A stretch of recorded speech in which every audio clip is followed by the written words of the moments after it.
Welcome back to Kickstart Your Week. This week, we are going to be talking about customer experience and how that is actually a part of your marketing.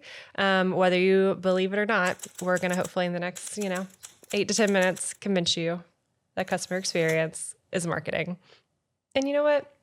Even if they don't believe it, you're still going to get some good customer experience info. So I think we can jump right in. Yeah. Cool. You want to start? Would definition? love to. Okay. So customer experience is really the experience your customer has when they interact with your business or your brand, whether that's online, in a store, in a restaurant, and online, I mean like your website, also online through like chat, whether that's a real human support person or a bot. And at what point does that bot want you to talk to a real person? So it's a very all-encompassing topic. So we'll start out with a little fun stat because that's always fun on a Monday morning. So the stats are that a person... Oh, it is fun. A person is 5 times more likely to refer or have a word of mouth referral, if you will, from a positive experience or their customer experience versus just straight up advertising. So if you want word of mouth, which at the end of the day ends up being free relatively, for the most part, then providing good customer experience is going to be important. So Yeah.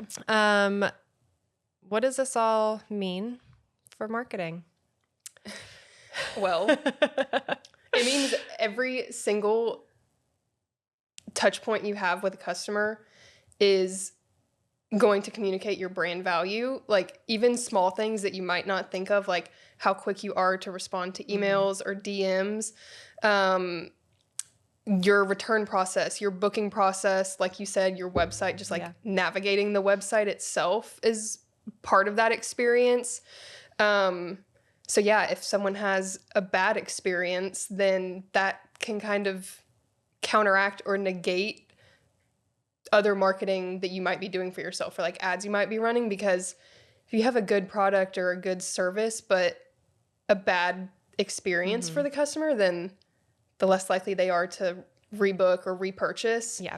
And they might tell other people Yes. that it was not a good experience. Yeah. People are slightly more likely to talk about a bad experience than a good experience, which is why having an exceptional customer experience is important.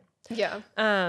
You are a comm major at UNCW. I don't know if this was from that class at some point, or some class during that. I don't know where I heard this.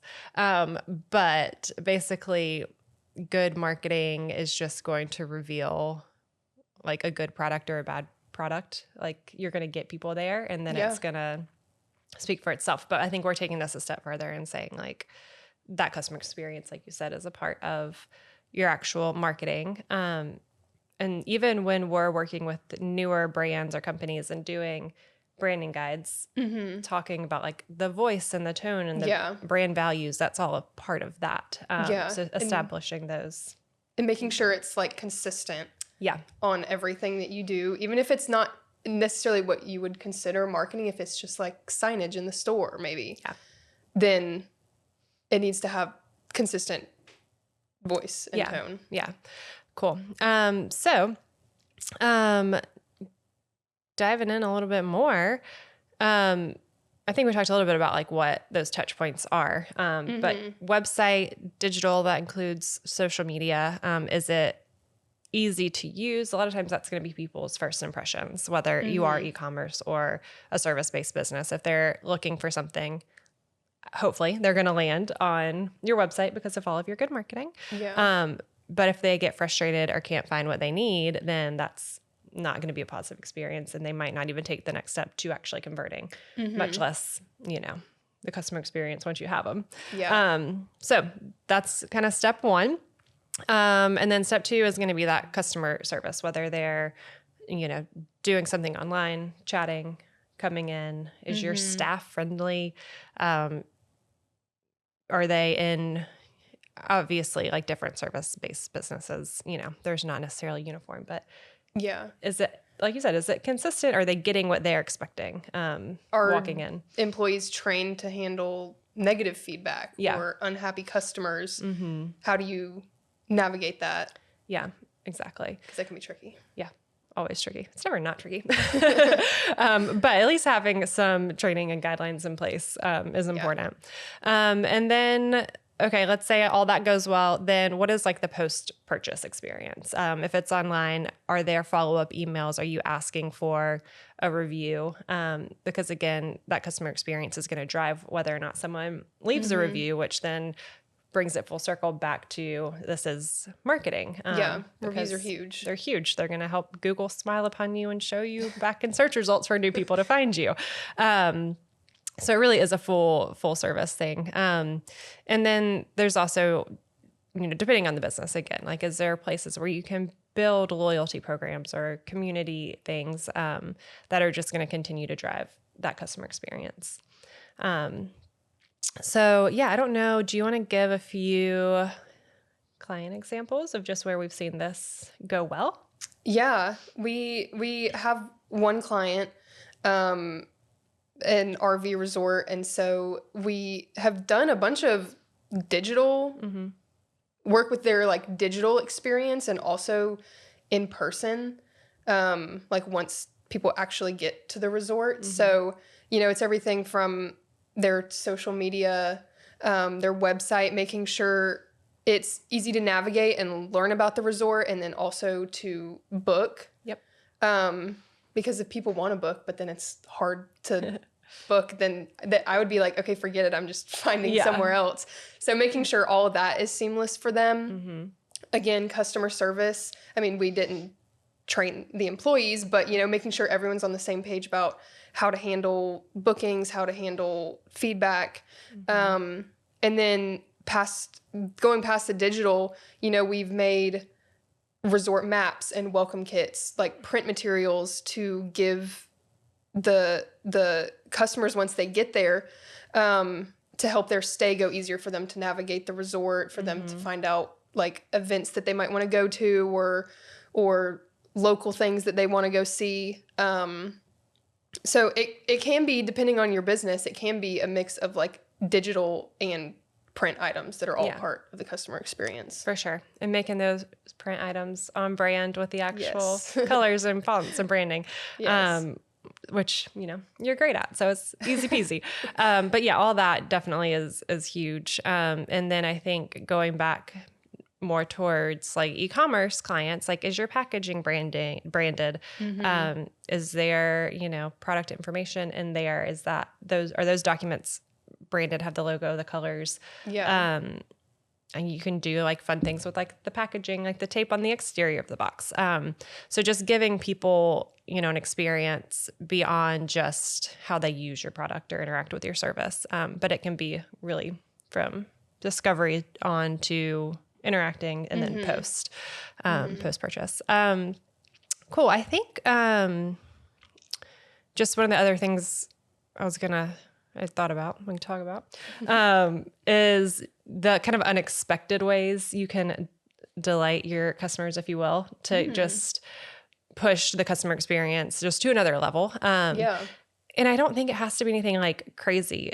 And I had thought of two things earlier today, actually. One, Amazon's easy to order off of. True. And it's great. And every now and again, I do order from like a small business on Amazon because they're there. Yeah. And when you get the little like sweet little branded postcard from the company. That is true. When I ordered off Amazon, I'm like, oh my gosh. Makes you feel like you ordered off of Etsy. I know, exactly. Or like when you actually do order off of Etsy. Yeah. Just those personal touches that like remind you of like, oh, there's a human. There's a human. Yeah. This didn't just get pulled off of a, giant warehouse in Amazon, Yeah. So just the little touches you can do like that. And then, like restaurant, food and bev, mess hall, we've created a bunch of stickers, or you've created a bunch of stickers, for them to go along with like different campaigns and things like that. And so just like having a little something extra that is in line with your brand that you can give, customers. And again, tying it back, they're excited to get a little something. And then it is like actual marketing out in the world Yeah. for you with that as well. So I think there's just a lot of ways that it does tie into marketing that you can think of, or well, we can think of it, but companies can think of, you can think of, to just increase that customer experience. Any way to like personalize it or offer even, I mean, I would consider a sticker an incentive of some sort, you know, even if it's really something small like that. Yeah. Something fun. Just unexpected. Yeah. Cool. So yeah, I think this, unless you had anything else you wanted to add. I mean, I think it's smart to kind of explore your customer journey too. Yeah. Map it out from like, okay, how are people going to find out about us? And then all the way to converting them. Yeah. However that looks for you in your business. And then past that to like keep them as a customer. Mm-hmm. It'd be smart to sit down and map it out and like fill in any holes and make sure it's a seamless process. Yeah, for sure. I mean, customer journey is a task. So yeah, I think start by mapping it out and then pick one thing of like, hey, if there's a glaring obvious issue, do that first. But other than that, think of like, hey, where's a way we can just improve this?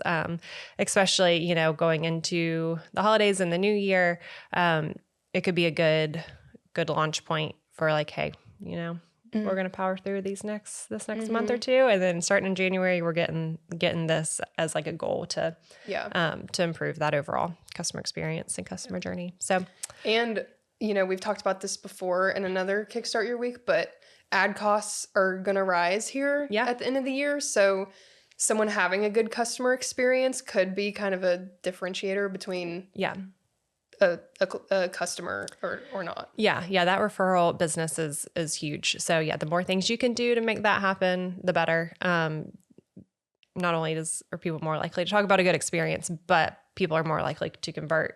New customers are more likely to convert when it's coming from a trusted source and an actual human. So, humans are cool. Cool. So thanks for joining us this week. If you aren't on our email list, you can head over to our website and join that way, and we'll send you these fun little Kickstart Your Week videos every Monday. Otherwise, y'all have a great week. Thanks.